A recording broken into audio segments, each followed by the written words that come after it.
po nung tinanong ko po, Mr. President, ang sagot po ay 1,700, sinagot po ng ating... Yeah. Where did that figure come from? Siguro, Okay. Yes, Mr. President, actually nagpapasalamat ako kay Senator Marcoleta for pointing this out. Talagang talagang kung titingnan nyo, parang kulang talaga, no? Realistically.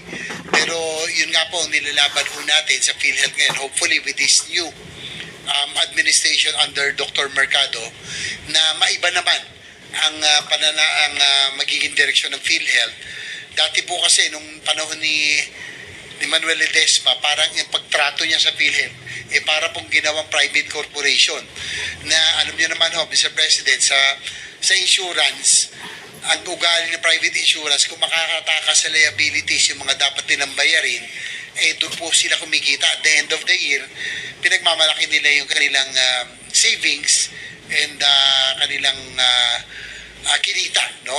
Pero in the case of PhilHealth, dapat po, dahil po yung government agency, and this is the only agency that is tasked to implement universal healthcare, dapat po talaga ay inuubos ito sa ating mga pasyente, sa ating mga kababayan.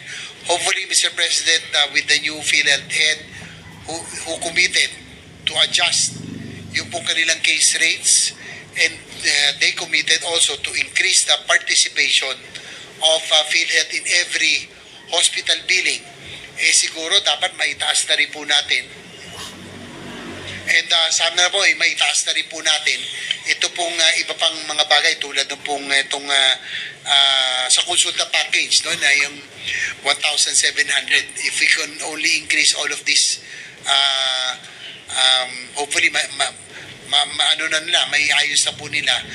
Sabay nung cases ay mas malaking bagay po, Mr. President. Kailan po umupo yung bagong head, Mr. President, ng PhilHealth na sinasabi po ninyo? Kung hindi ako nagkakamali, Mr. President, parang 3 buwan pa lamang po siyang nakakaupo, no? Or bandang June, no? Hindi po, palagay ko, 1 taon na po siya nakakaupo mula nang palitan niya si Ledesma. For the record po. Siguro siguro March or April ho, Mr. President. Kasi nung kailan nandito pa si Ginong Ledesma ng huling budget hearing, naging mainit pa nga yung ating deliberation on the floor, no? Nung nandito siya sa akin pagkakalam. Sa bandang Marso yata or February or March nung nakaupo si Dr. Mercado. Yeah, again, with the permission of Senator Marcoleta, where did those figures come from, itong 1,700? Did it come from PhilHealth? Ito sa konsulta package? Yes, Your Honor, Mr. President. That It I came came from from PhilHealth. Alright. Sa mga kapit, mahigit na po siyang kalahating taon na siya ang head po ng PhilHealth, Mr. President. Tama po, Mr. President. Halos kalahating taon na pala. Kasi po, sa tala po, ito po babasahin ko, first patient encounter, health advocates estimate that only 1% of the total population actually availed of consulta benefits. 1% pa lamang po, Mr. President, ang nakabenepisyo na po sa, ewan ko po kung paano na benefit sa 1,700. Pero 1% lang po, Mr. President. So kung 1%, ilan po yung pasyente na yun? O isa 115 million po tayo. 100,000 lang po siguro ang na-benefit. O baka hindi, mahina po tayo Out sa of the kwenta. 100 million, you mentioned earlier, 24% lang yung nag-avail ng konsulta package. 100,000. Ganun po ang kaawa-awang kalagayan ng PhilHealth. Tayo pong lahat gustong sumuporta eh.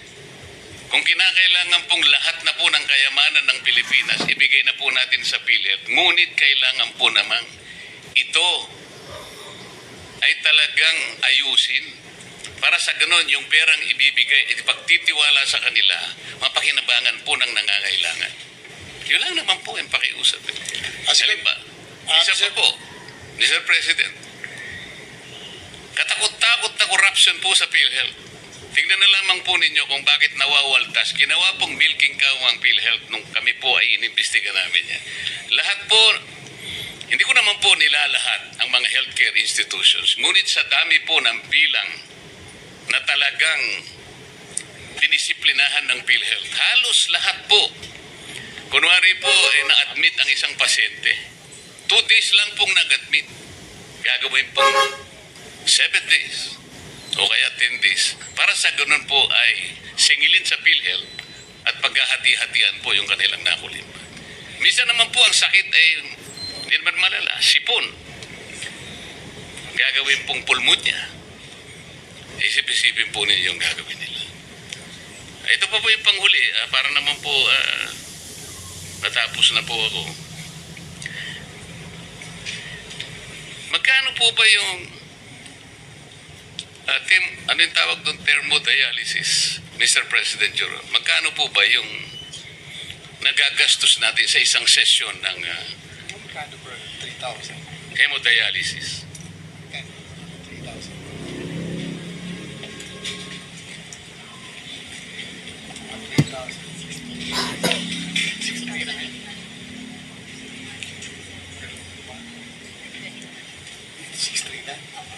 Your Honor, Mr. President, sa huli pong itong latest, nasa 6,350 na per session. Per session? Ang Dati po nasa binabasa, 3,000 lang eh. Pero Per session or per cycle? Per session. Per session, Your Honor, Mr. President. So one day? 6,000? 6,350. So how can the... kaya ko po tinatanong, Mr. President, may palagay po ako ng pinagbasihan po ninyo ng inyong sagot, Mr. President, Your Honor, ay itong nakuha ko pong post dito sa social media. Ito babasahin ko lang po sapagkat nakuha ko lang po. Marcos Legacy. Dialysis, sagot na ni PBBM sa pamamagitan ng PhilHealth. Lahat tayo ay miyembro at kabahagi nito. Ngayon po, sabi niya, second post, BBM Youth Movement, libre na ang dialysis. Sa halagang 6,350 bawat hemodialysis session, sagot ng PhilHealth hanggang 156 sessions sa buong taon.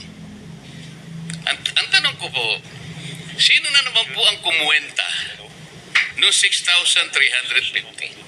Kasi po kanina, yung konsulta, nagtataka na rin po ang ating presiding officer kung sino ang kumuwenta ng 1,700. Saan po kinuha yung 6,350? Your Honor, Mr. President, dapat po sana under the UAC law, meron po tayo tinatawag na HTAC, yung Health Technology Assessment Council, na ito po ay mga panel of experts, mga spesyalista, na sila po dapat nagde-determine kung ano po yung mga anything technical, sila po dapat ang tinatanong. So, siguro yan ang dapat natin malaman din kung sakaling magkaroon daw ng budget hearings o anumang hearings sa nandito po PhilHealth, kung paano po nila nakuha yung pong amount na 6,350 per session. Dahil ang pagkakaalam ko kamakailan, dati ay nasa 4,000 pesos lamang per session. So, nagulat din ako na medyo tumaas na ng 6,350 from about 4,000 pesos. Yeah, Mr. President, kasi po, doon sa 6,000 pesos, is that a government-owned hospital or private? 6,000. Any pa, Mr. President, it's a government hospital or any private hospital as long as it's PhilHealth accredited, Your Honor. Kasi I just called up my brother who is undergoing dialysis. Tinanong ko lang kung magkano yung per session. Ang sinabi niya 10,000.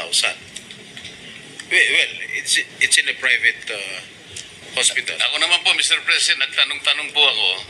Ang nakukuha ko 500 to 600 pesos. Kasi po, Per session. per session po. Kasi kung 156 sessions per year, yung 6,350, halos 1,000,000 po yun sa isang taon. Ang budget po ng PhilHealth sa dialysis is 20 billion. Sa mga katwid, kung ito po ang batayan na halaga, 6,350, 20,000 patients lang po ang kakasa sa 20 billion. Magkano po ba ang isang dialysis machine, Mr. President? Between 600 to 700, 600 to 800 pesos. Kinuwenta ko na lamang po sa 500. Ano yun po yung nakukuha ko pong